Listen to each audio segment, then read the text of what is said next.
नमस्कार दोस्तों मैंने अभी नेटफ्लिक्स पर दी रिक्रूट का सेकंड सीजन देख कर कंप्लीट किया है। सीजन 2 में 6 एपिसोड रखे गए हैं, पिछले सीजन में 8 एपिसोड रखे गए थे एंड एपिसोड्स की लेंथ उतनी ही है 50-55 मिनट के आसपास की।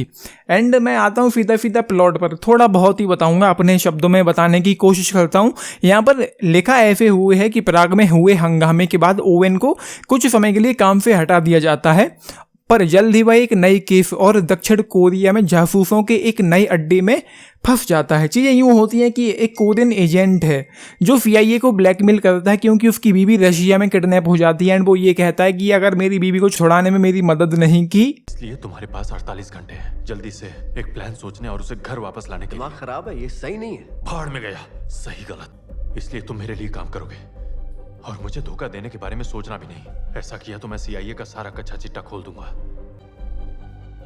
मेरी वाइफ को ढूंढो और उसे घर ले आओ। तो CIA के जो राज हैं उनका पर्दाफाश कर दूंगा। ऐसा ही सीजन 1 में भी हुआ था जहां पर एक लड़की जेल से निकलने के लिए CIA को ब्लैकमेल करती है। अगेन ब्लैकमेलिंग चल रही है एंड उसके अलावा इस शो में मेरे पास कहने के लिए कुछ भी नहीं है। 6 एपिसोड मैंने देखे हैं। एक बात और कह देना चाहता हूँ, मैंने कल ही इस शो का सीजन 1 देखा था पहली दफ़ा, जो मुझे बिल्कुल भी पसंद नहीं आया था। इस शो में सीजन 2 और सीजन 1 बिल्कुल एक समान है, मतलब सेम राइटिंग है, सेम पेसिंग है, उतना ही ठंडा है, उतना ही लेंदी है, उतना ही बोरिंग एंड उतना ही उबाऊ ये शो है। मतलब पूरे शो में सीजन 1 हो या सीजन 2 हो, वैसे तो ये सीजन 2 का रिव्यू है, लेकिन कह देना चाहता हूँ कि सीजन 1 हो या सीजन 2 हो, एक सिंगल ऐसा मोमेंट नहीं था कि जब ये शो मुझे पूरी तरीके से अपने साथ एंगेज करके हुक एंड बुक करके रख पाए। कोई इंटेंसिटी फील हो, कोई एक्साइटमेंट हो, कुछ भी ऐसा हो कि आपको थोड़ा बहुत टेंशन हो। स्पाई शो है कहने के लिए, लेकिन इस स्पाई शो में कुछ भी नहीं है। पूरी तरीके से ठंडा है, निहायत ही ठंडा है, बहुत ज़्यादा लेंदी है और पेसिंग का तो क्या ही कहना। हाँ, ये जरूर था कि जो फाइनल एपिसोड इस शो का था वो मुझे काफ़ी इंगेजिंग लगा। वहाँ पर जो चीज़ें थी, जब एंड में रायता फैल जाता है तो वो मुझे कुछ काफ़ी सही लगा। वहाँ पर जाकर के मैं फाइनली इस शो में इन्वेस्ट हो पाया। लेकिन इस शो की ना तो दुनिया मुझे पसंद है और ना ही यहाँ पर जो किरदार हैं वो बिल्कुल भी लाइकेबल हैं। और यहाँ पर जो कैरेक्टर्स हैं इस सीजन 2 में वो अमेरिका और कोरिया के बीच आना जाना उनके लिए तो ऐसे हो गया जैसे आपके घर से या मेरे घर से मार्केट। उसके अलावा भाई एक्शन में कह सकता हूँ कि कहीं तक सही था। एंड जो कैरेक्टर था मैक्स, सीजन 1 के एंड में हमको पता चल गया था कि उसकी मौत हो गई थी एंड उसकी बेटी यहाँ पर आई है, जबकि हमको तो अब तक यही पता था कि उसकी बेटी मर चुकी थी सीजन 1 में ही। लेकिन उसकी बेटी आती है एंड देन वो रशियन मॉब में उसका कुछ ना कुछ थोड़ा बहुत हाथ है, वो चीज़ें हैं इस जो में। एंड उसके अलावा भाई कुछ भी नहीं है। सीधी सिंपल सी बात ये है, मतलब सीजन 1 महा घटिया था तो सीजन 2 कम घटिया है, क्योंकि 2 एपिसोड कम है, 2 घंटे कम है इस वजह से।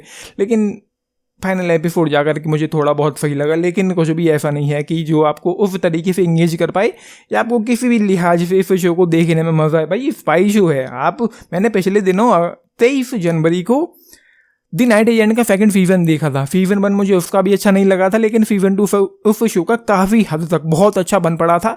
लेकिन ये तो भाई सेम ही प्लेटफॉर्म पर चल रहे हैं, सेम ही ट्रैक पर चल रहे हैं। इन्होंने तो कुछ भी अलग करने की, कुछ भी नया करने की कोशिश नहीं की है इस शो में। कुछ गालियाँ सुनने को मिलती हैं एंड सीजन 2 को देखने से पहले आपको डेफिनेटली सीजन 1 भी देखना पड़ेगा। बस यही है इस शो के बारे में कहने के लिए। उसके अलावा कुछ भी कहने के लिए तो है ही नहीं, और कहानी में कुछ भी नयापन नहीं है, कुछ भी खास नहीं है।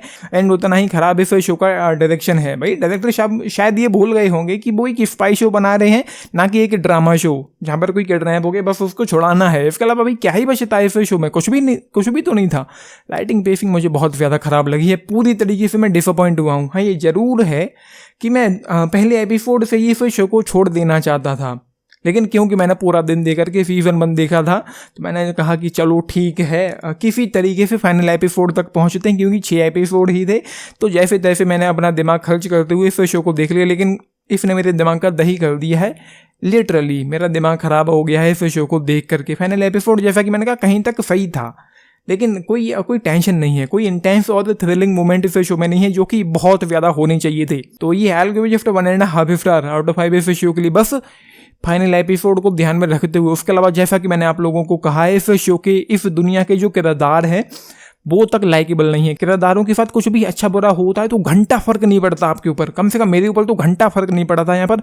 हालांकि कहीं तक थोड़ा बहुत सही लगता है, लेकिन उतना कैपेबल नहीं है, उतनी दमदार नहीं है, उतना पोटेंशियल नहीं है कि इस शो को आगे देखना चाहिए। आपको मजबूर करवाए आगे देखने के लिए। कहीं ना कहीं ये शो चलता रहता है, आपको समझ में आता रहता है, लेकिन उसमें वो डेप्थ नहीं है, वो फील नहीं है, वो फूल नहीं है, वो वाइब नहीं है, वो इमोशन नहीं है। ये है, आप लोगों ने देखा है, देख रहे हैं, अपने टेक लिख के बताना। बाकी लाइक शेयर सब्सक्राइब भी करना चैनल को, वीडियो को। And this is Nitish signing off. Thank you.